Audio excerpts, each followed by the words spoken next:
انجیل یوحنا فصل 10 آیه 11. عیسی میگوید it means Jesus من شبان نیکو هستم.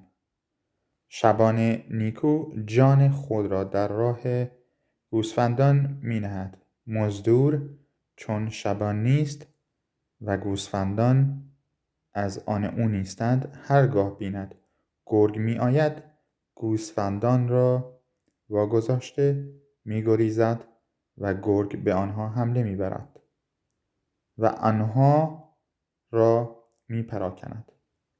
مزدور می گریزد چرا که مزدوری بیش نیست و به گوسفندان نمی اندیشد. من شبان نیکو هستم. Jesus said, I am the good shepherd. من گوسفندان خود را می شناسم. Jesus says, I know my sheep.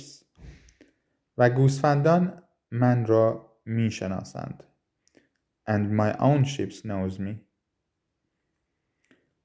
همان گونه که پدر مرا می شناسد و من پدر را می شناسم، من جان خود را در راه گوسفندان می نهم. گوسفندانی دیگر نیز دارم که از این آغل نیستند.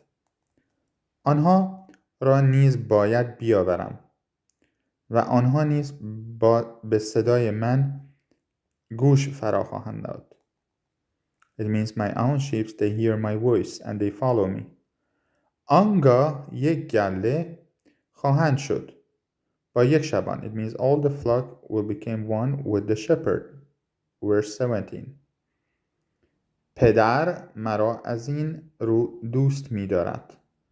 My own father loves me. که من جان خود را می نهم تا آن را بازستانم.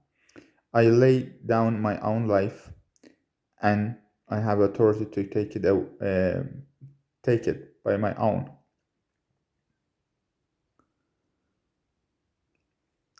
عیسی ادامه می دهد هیچ کس میگوید در آیه 18 هیچ کس آن را از من نمی گیرد بلکه من به میل خود آن را می دهم. حکم را از پدر خود یافته‌ام.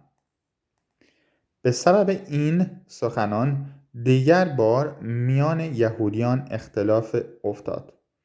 بسیاری از ایشان گفتند او دیوزده و دیوانه است. چرا به او گوش می دهید؟ اما دیگران گفتند اینها سخنان یک دیوزده نیست. آیا دیو می تواند چشمان کوران را بگشاید؟ پیش از این در انجیل یوحنا فصل 10 آمده بود که در مورد سخن گفتن عیسی یا شباهت عیسی به شبان نیکو اینجا آمده که من از آیه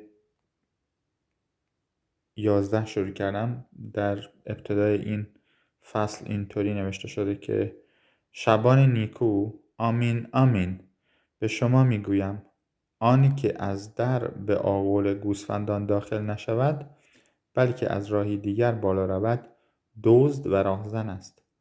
اما آن که از در به درون آید شبان گوسفندان است. دربان در بر او می گشاید و گوسفندان به صدای او گوش فرا می دهند.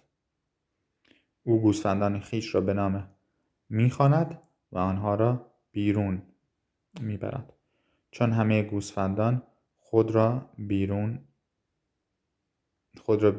برد پیشاپیش آنها گام بر می دارد و گوسفندان از پی او می روند زیرا صدایش را می شناسند.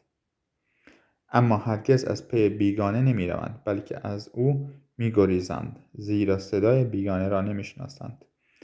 Jesus Christ, the Son of the living God,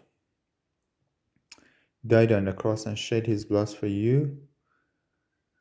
He wants you that you come to the knowledge of the salvation. He loves you very much. And we pray for you that God heal you and deliver you and bring you to a good shepherd. Amen.